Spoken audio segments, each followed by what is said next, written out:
Hello, it's Debbie Gilbert from the Business Awards Show, and I'm also the founder of the Best Business Women Awards and the Best SME Awards. Well, today I'm really excited because I'm being joined by a fellow award organiser, and I love to talk to people who are as passionate about awards as me. So I'm joined today by Griselda Togobo. She is a leadership expert, a motivational keynote speaker, and an entrepreneur with more than 15 years' experience with global organizations. She also helps leaders and their teams become braver, more inclusive, and higher performing, powerful keynote talks that she delivers alongside her coaching programs and talent development initiatives. She is also deeply passionate about social mobility and advancing women in leadership through her community We Are Novi, the Novi Awards and Novi Futures, which supports the next generation of leaders. So, Griselda, it's wonderful to have you here. Welcome to the podcast. And that is quite a lot of credentials there, Griselda. I hope you're really proud of what you've achieved. Thank you so much, Debbie, for having me. We just show up every day and do our best. It's Oh, I it's just like a that. task list. Well, when I read up about you, I thought, wow, this woman is incredible. And I'd known about you for a very, very long time because if you're anything like me, you keep an eye on other awards that are out there that are credible and doing great things. And I've followed your progress over the years, and it's great to have you on the show. So tell us where this all began. So you had this corporate career.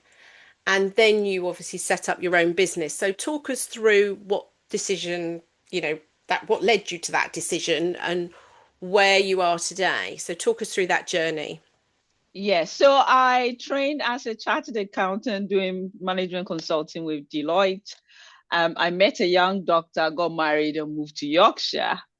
When we got to Yorkshire, he was still writing his medical exam, so lots of travel. I was also working full time, lots of travel. I got pregnant and had a baby, and we realized who is going to look after this baby because we were both just in and out of the house with studies and career and travel. And so I went to the partner of the firm at the time and asked to work from home. And I just asked for one day working from home. And he said no. And, that was 15 years ago. And that was the push, the catalyst I needed to take the leap and to start my own business. And what made you pick leadership development and leadership coaching? So it's evolved over time. I was doing advisory work and organizational development within corporate already. And so normally when you leave corporate, you just try to use the skill set you had already. So I was doing more of advisory work, more of coaching, and gradually evolved into leadership because those were the people asking me to advise them, to support them, and to support their teams. Along that journey, I came across a small organization called Forward Ladies in Yorkshire. I was then looking for networking opportunities as a young mom in a new region. And I came across this network, which was very pink and fluffy at the time. And I thought there was a lot that could be done with it. The owner at the time, Etta Cohen, was ready to retire. So I bought it from her and been on this journey with it ever since.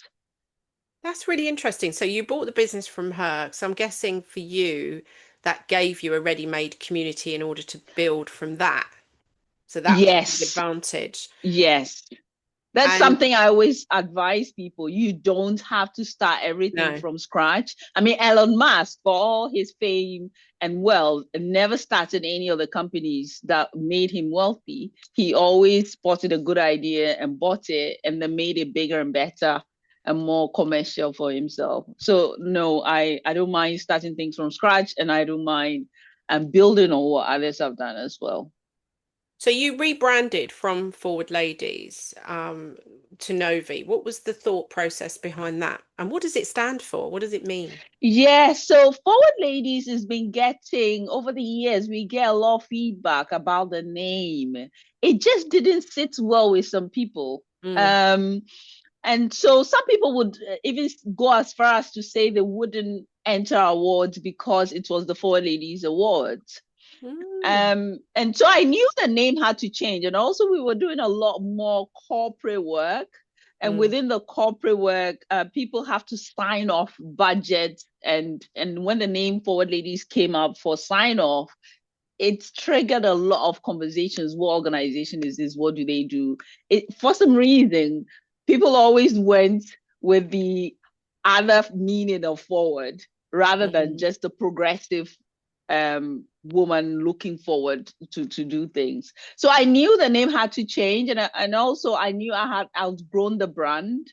Mm. So I started off, like many people, not very confident about myself and what I was doing and where it could take me. And over the years, I became more confident. I felt, there were rooms I could walk in on my own merit as Mm. Griselda Togobo. I didn't really need to have a ready-made brand, so to speak. And the Four Ladies name was really just starting to hold us back from some of Yeah. these rooms. So I knew it was time for change. I had tried to change the name a few times. This is, I think, about the third or fourth iteration. All the different names I tried just never really stuck. Um, but Novi is, I'm originally from Ghana. Hmm. And one of the reasons why I do this work is because of my mom. Hmm. She was the first of three children. She was a girl who was then denied education because of her gender. And she went on to build a construction company, textile company, and she became this, solace for the whole village, even though she wasn't considered a good investment. So I grew up with this woman, this powerful role model, very inspirational character, bigger than life, really. She was very tall. I'm tiny. I'm 5'3". And so she really gave me the motivation to support women because that was something she did herself. And so I always had this mission, this need to give back, to champion women. And also having gone through corporate, having a child myself and experiencing what I did, I just felt there was a lot that can be done with the community. And so Novi is, it means sisterhood. It's Mm. non-gendered. It means brother, sister. It means a lot of things in different languages. And so I just felt it was a label that I could work with. It was inclusive. It was global.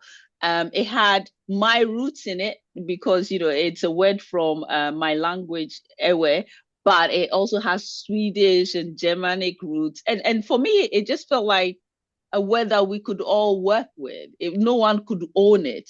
And I Mm. think it's really landed really well with people. Mm. People say the Novi Awards all the time. And because you don't know exactly what it is, you then want to find out more.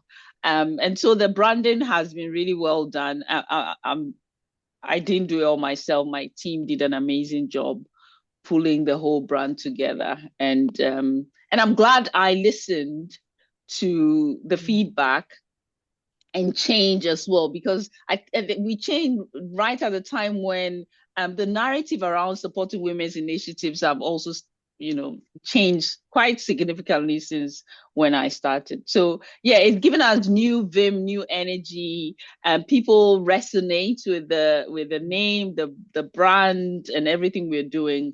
And I'm delighted that we are able to work with so many wonderful women and brands as well through this initiative. Sounds amazing. So talk me through the community. We are Novi. What does that do and who does that support?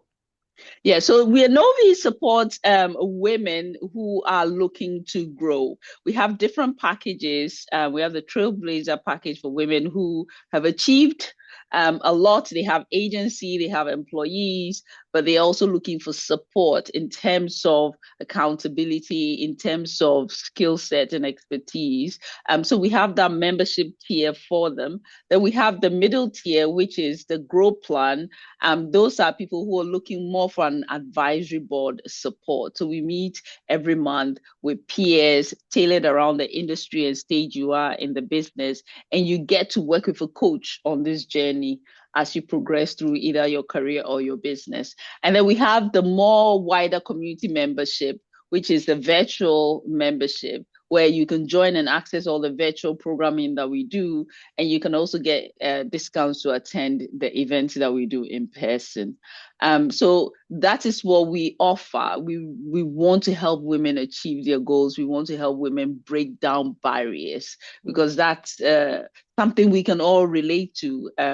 Whether you're mom or your carer or your founder or your leader in a corporate or SME, there are so many barriers that we women face. And we felt that in addition to recognizing people, we needed to provide support for those who felt that they needed it. Yeah, I think that's brilliant. And you're not just working with people who run a business, you are also working with women who are in leadership roles within companies. Yes, yes. So, what sort of challenges are women still faced with? I mean, there are a lot, but I'm sure there's a few common ones that you see in 2026 that are still happening. What do you think the biggest issues that women are faced with at the moment? Oh, there's so many issues still. I think depending on where you sit, whether you're in corporate or a Mm, founder, the experience can be quite different. But mm, there's still lack of funding. There's still lack of childcare. mm, We women are still doubting ourselves and blaming ourselves for all the cultural barriers that are mm. in place. We're still blaming ourselves for feeling like imposters, when actually, for me, it's really about the environment we find ourselves in. There's still a lot of toxic masculinity, bro culture, both within corporate, within the investor space, and within some work environments as well. And all of these things make it almost impossible for women to progress. And so you find that the barriers have reduced, and some people are able to make great progress and achieve a lot within the context that we have. But the barriers are still quite significant for others who need a lot of support. They need coaches, they need mentors, they need sponsors, they need advisors, and a community to pick them up and to encourage them when the going gets tough. Yeah, which is great that you've developed all of this. And I think that leads us on to talking about awards because I think awards are a great confidence booster, They are. both for women working in a corporate environment and also women running their own business. And your awards straddle both, don't they? So Yes. talk me through the awards that you run because I'm sure you've made some changes to it since it was Forward Ladies. So talk me through who your awards are aimed at and the entry process for people. Yeah, so our awards, even though they are called an awards, they are more of an awards and summit. There's Mm, a learning element to it that people are quite surprised by when they first come to the event, because they're expecting to just receive a trophy and go home. But I try and make sure that if anybody gives us time to mhm, travel into London or wherever we have the event and to attend, they also leave with something. mm, So our awards are, we have thought-provoking panels, we have keynotes, we have speeches, and then we have the award ceremony. The award ceremony really is the icing on the cake. Now, one of the other ways in which we are quite different from other awards program is our cross-industry focus. mm, So we bring together women from corporate, from public sector, from social enterprises, as well as founders. And I think a lot of people are used to being in their own silos, working in their own industries. So when you come to my event, you could be a small business in Yorkshire, sat next to the CEO of a nuclear company, or a public sector company, or Boeing, or you could mm. be sat next to any of these massive name brands, and the chances of your path crossing would be very slim. But in that room on that day, I bring them all together. The other thing that's also different is we've incorporated men into our event, because Mhm. now it's not just about we women fighting our own battle. I mean, I don't know about you, but I'm very tired of fighting. I We need agree. other hands on deck. We need Need other it. voices. We need the men on board because they are part of the solution. Mm, So we have a panel of allies and advocates that we bring together. They tend to be men that are championing women's causes and women's programs, sponsoring them, investing in them. And they also share their own perspective as well. And I think people find that mm, invaluable. And then the last bit is we incorporate the next generation. So I have founded a charity, Novi Futures, with Usha Kong, who was a previous winner. So when people win, the collaborations just start to happen mm. because, conversations facilitates that. And so what we do is, and what we've started doing is we bring in school age pupils into our event. So last year we hosted a table of them, and they also have a panel. And so the leaders are surprised to hear from young people. The young people are in a room full of role Mhm. models from all across the country, multiple sectors and industries. And I think the energy is just something that people always tell us they are not able to find at other events. And I think it's that unique mix of different people and different ideas and different industries, men and women as well. Even though it's a women's event, there are a lot of men in the room. I think that is what people find quite surprising, and the feedback we get that it expands their thinking, and so the win I think means a lot more to them as well. So That's amazing. if you're from any industry, you can apply. We have categories that cut across all these industries. I don't pick the winners. So if I know you, or it doesn't mean anything because we have a panel that Yeah. get together that pick all the winners. Mhm. They're graded, and on the day we announce the winners. So we don't know who the winners are until this year on the 20th when we announce all the winners. You can't buy our awards. They're not for sale. And when Brilliant. people win, they have told me the impact it's had on their career. It's been such a huge confidence boost because when you see the short list of our categories, so for example, if we took the women in STEM category and it was all these CFOs and CTOs and all those people in that category, and you win, it gives them so much validation that amongst their peers, they can hold their own. And also we've had some of the past winners come together. So Emma Wright and Sheridan Ash came together and took the government to court on the Female Invest fund and got them to reverse the threshold for female investors, so that the tax threshold was lower, so women could invest in more female ventures. So we over the years, I've seen so many of our winners come back, sponsor categories, speak, and take us into their corporate organization, bring their teams. So it's become this event that pays things forward to other people. Once you've been in it, you want to bring others to it as well. And I Mm. think that is what's quite, I'm told, is quite different and special about our event. It's quite, it doesn't fit into any one space because you get to learn, you get to connect, you get to win an award, you get to meet SMEs and corporates. Yeah, it's a festival of ideas, but it works. So you don't have to be a finalist to come to the event, or do you? No, No. you So can it's bring open to your anyone. guest. It's So you're getting a really good, educational and really inspiring, is what I'm hearing from you. It's a yes, very inspiring day. And then you finish off the day and announce the winners of your awards at the end. yes, That's yes, fantastic. And when is it yes. this year? It's on the 20th of November at the Londoner. So the Mhm. Londoner is also a very plush five-star Yeah. venue. We only intended to go there once and come back to Yorkshire, but we've been seduced by the London light. Oh, you started it in Yorkshire, did you? Yes, it's been in Yorkshire for 10 years. One of the biggest Interesting. events in Yorkshire. Yeah, we attract about 500 people in Yorkshire. But I've done it in Yorkshire for 10 years. And then after COVID, I just felt, a need to refresh it and do something different, which is why we are now in London.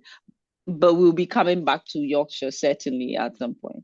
Some point. Yeah, I did the opposite. So Best Business Women Awards moved out of London last year. We've gone up to Daventry, which is kind of halfway up the country to try and make the awards a bit more accessible for people up Yes, north. But I can yes. see the power of your event because this isn't just an award ceremony.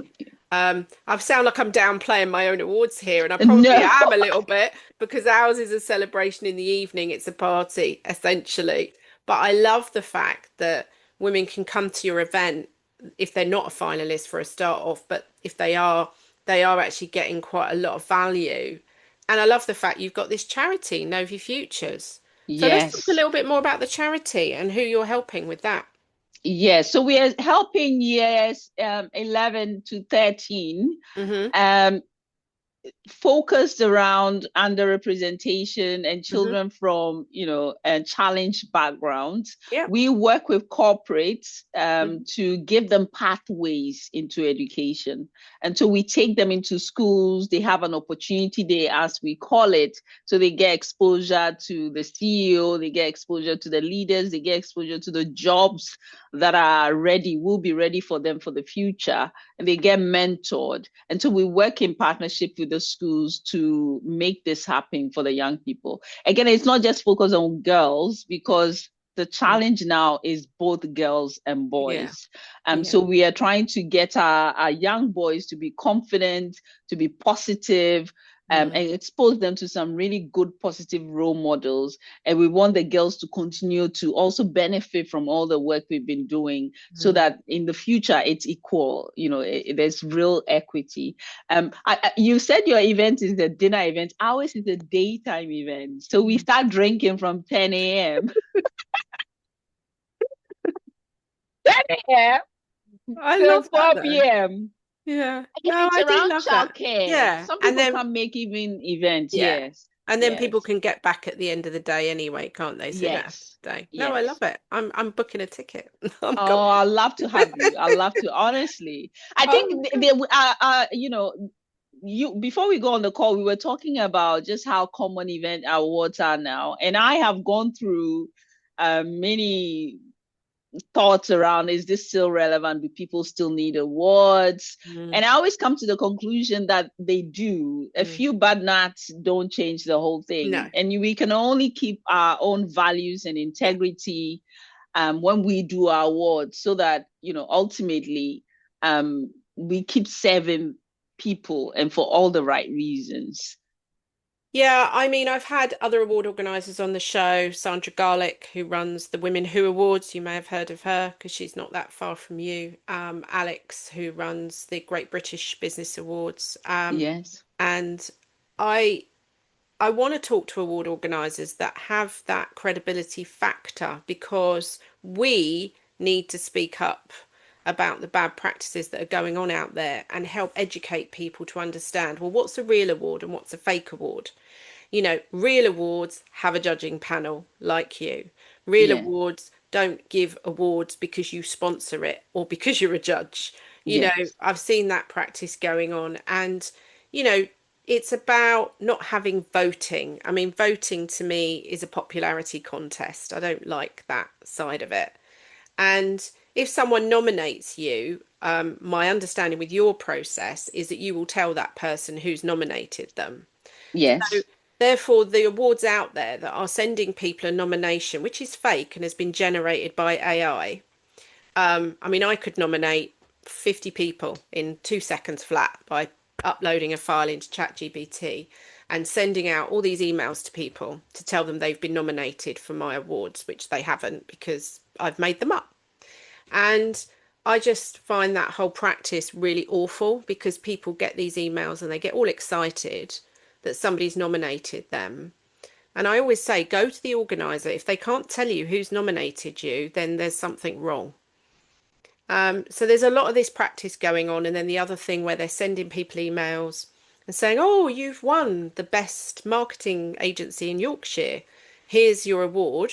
And we'll have £699, please, for that. It's not a Yeah. real award. And we need to get this across to people that these are fake. These are generated a lot of the time by companies that are selling advertising space, publication directories. There's just I've certainly seen the increase. You know, my award's 12 Yes. years old this year, to the point where I don't even publish a list anymore on my website, which is a real shame. But it means that they can't just scrape it off there straight away. It makes it a bit harder for them because they prey on people who've won an award and then think that they're gullible and they'll sign up for other things.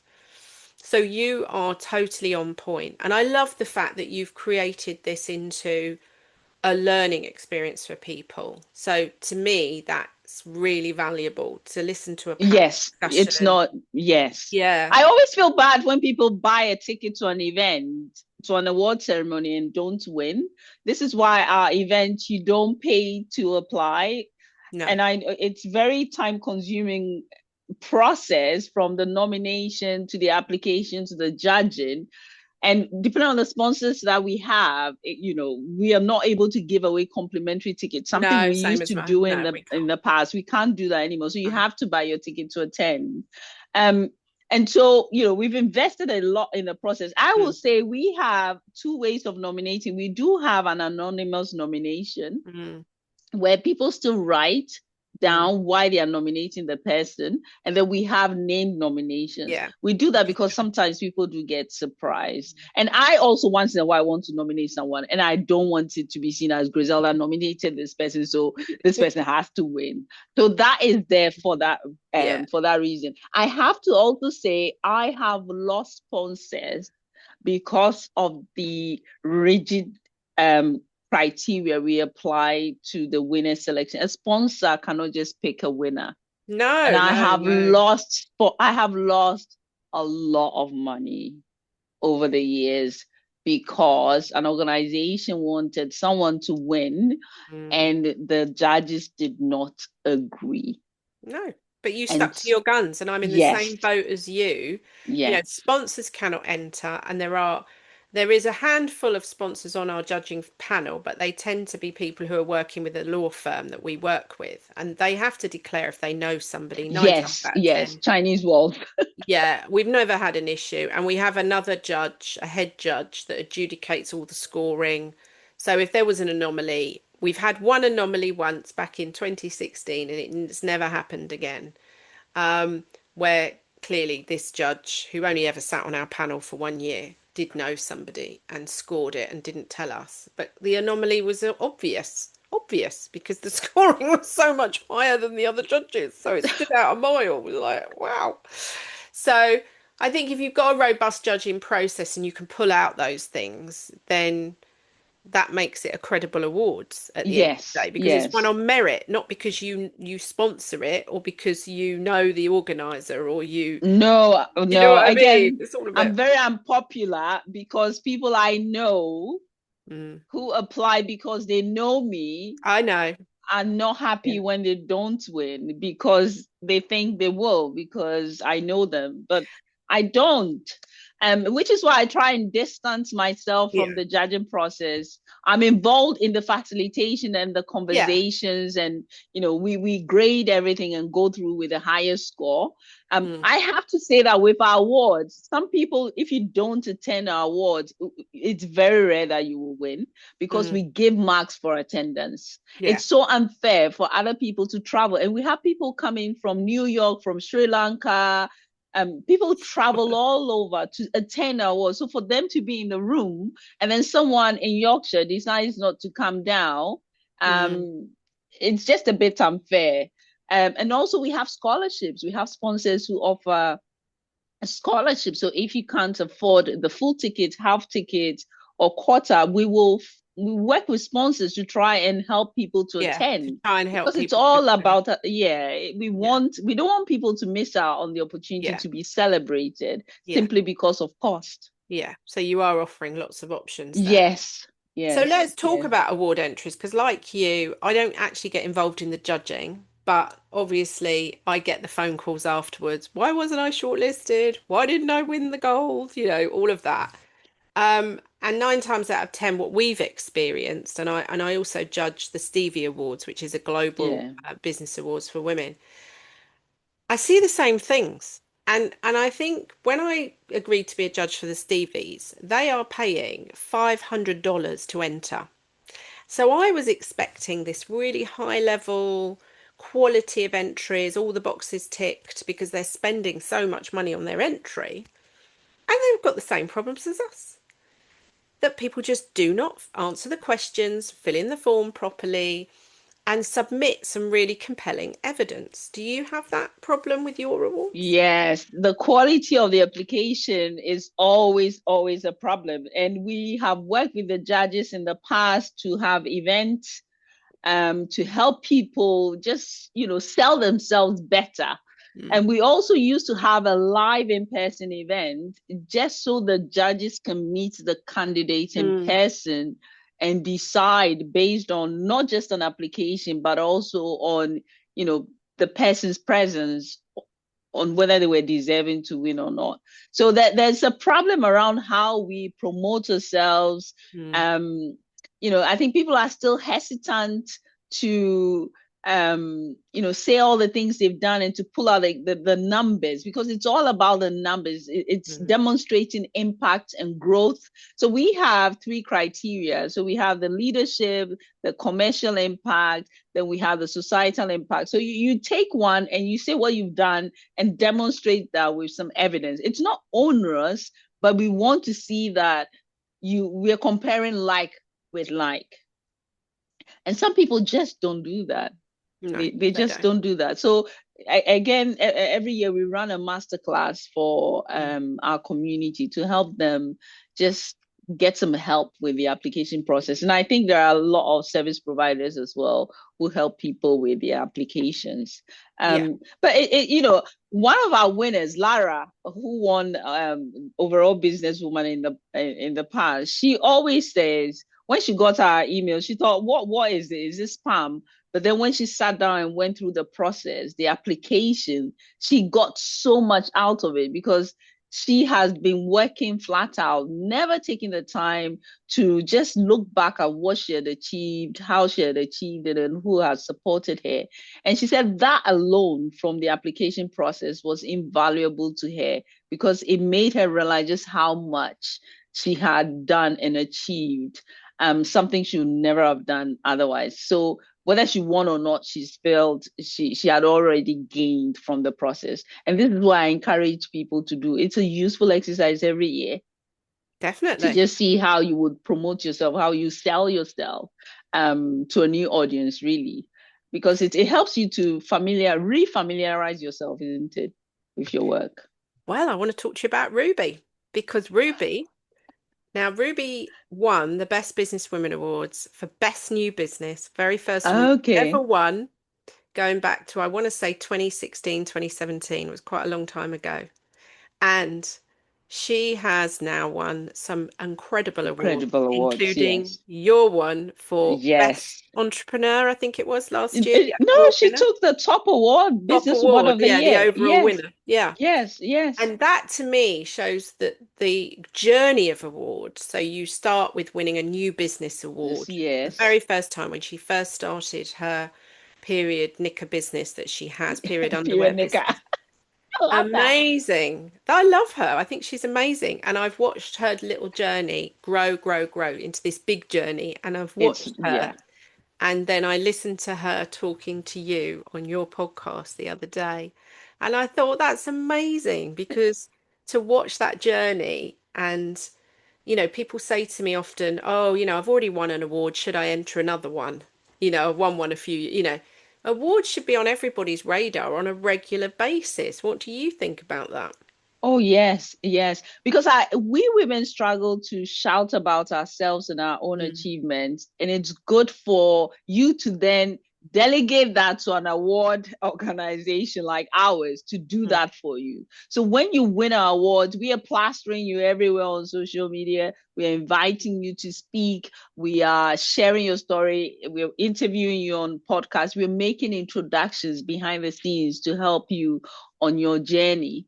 And so it's really an opportunity to be visible, to celebrate not just for yourself, but also the team that helped you to build whatever you're building, the people that have supported you along the way.